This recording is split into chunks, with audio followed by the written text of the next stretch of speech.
Hello guys, welcome to Criminal Minds Unleashed. On a humid Florida morning as passengers shuffled through Miami International Airport's International Terminal, FBI agents moved quietly through the crowd.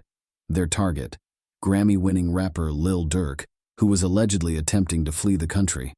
Within moments, the Chicago rap star found himself in handcuffs, marking a dramatic fall from grace that would send shockwaves through the hip-hop community.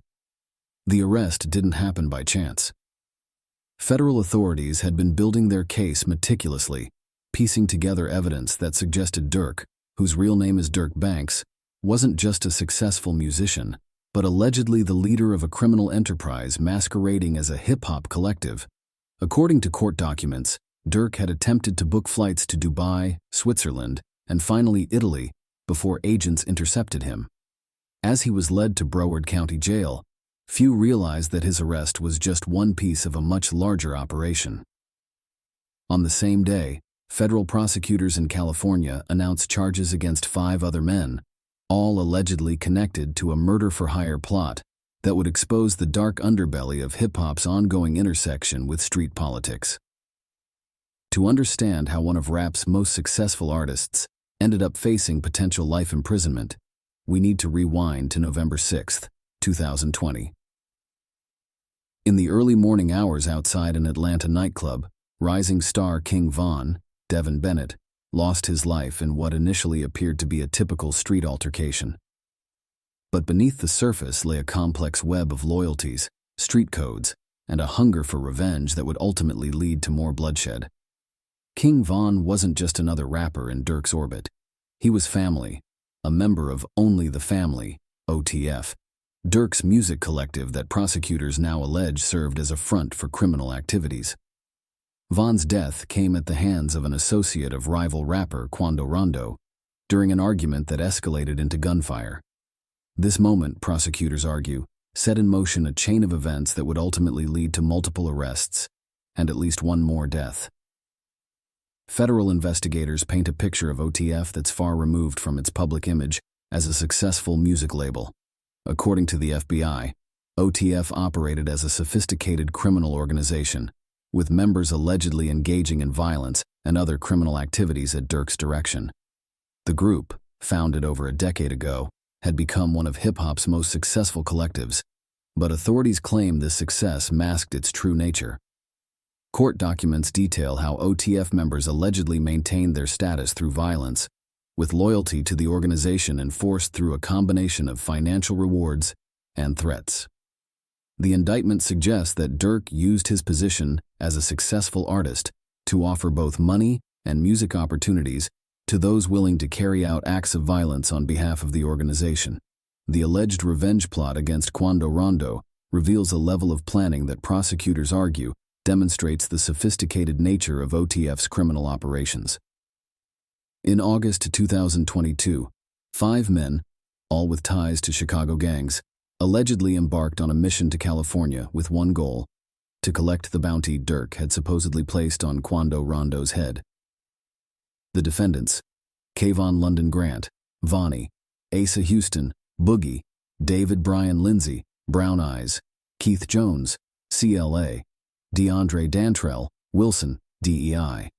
According to court documents, the group's preparation included using OTF-associated credit cards to book flights, renting vehicles with fake license plates, acquiring firearms and ski masks, setting up surveillance of their target. However, the execution of their plan revealed both professional planning and amateur mistakes.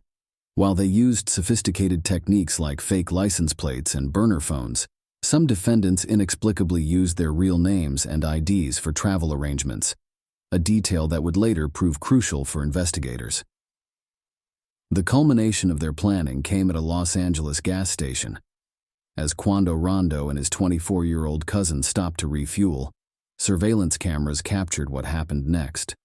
According to prosecutors, Asa Houston drove to a nearby alley while Keith Jones, David Lindsay, and an unidentified third man carried out the shooting. While Quando Rondo escaped unharmed, his cousin wasn't as fortunate. The young man's death added another layer of tragedy to an already complex case, highlighting the often indiscriminate nature of gang violence. The breakthrough in the case came through a combination of old-fashioned police work and modern surveillance techniques. Investigators pieced together surveillance footage from multiple locations, cell phone records and tower data, credit card transactions, social media communications, flight and hotel records. Perhaps most damning were the electronic footprints left behind. From hotel bookings to flight reservations, the defendants had created a clear trail for investigators to follow. Even more telling was a text message from Durk himself, warning an associate, "Don't book no flights under no names involved with me." This case has sent ripples through both the hip-hop community and the criminal justice system. It raises serious questions about 1. The intersection of music and street life, 2. The responsibility of record labels and music industry executives, 3. The role of social media in modern gang activity, 4. The evolution of traditional gang structures in the digital age. For many young artists, the case serves as a stark reminder of the dangers of maintaining street ties while pursuing a music career. Detective Eric Barnes, who has worked extensively with gang cases, notes, "These young men often feel pressured to maintain their street credibility even after achieving success in music. It's a dangerous balancing act that too often ends in tragedy." The defendants face serious charges, including conspiracy to commit murder for hire, committing murder for hire involving death, use of a machine gun in a violent crime resulting in death. The most serious charges could carry the death penalty if convicted. For Lil Durk, who was already facing a lawsuit from FBG Duck's mother over another alleged murder conspiracy, the legal challenges are mounting. As the case moves forward, it represents more than just another criminal prosecution.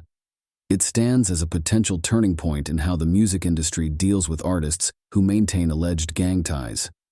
The case has sparked intense debate within the hip-hop community about authenticity, street credibility, and the real costs of maintaining these connections. Industry veterans point out that this case might force record labels to reconsider their approach to artists with known gang affiliations. The financial and human costs have become too high to ignore. As Jones and Houston prepare for their upcoming hearing in Chicago and the other defendants await transfer to Los Angeles, the hip-hop community watches closely.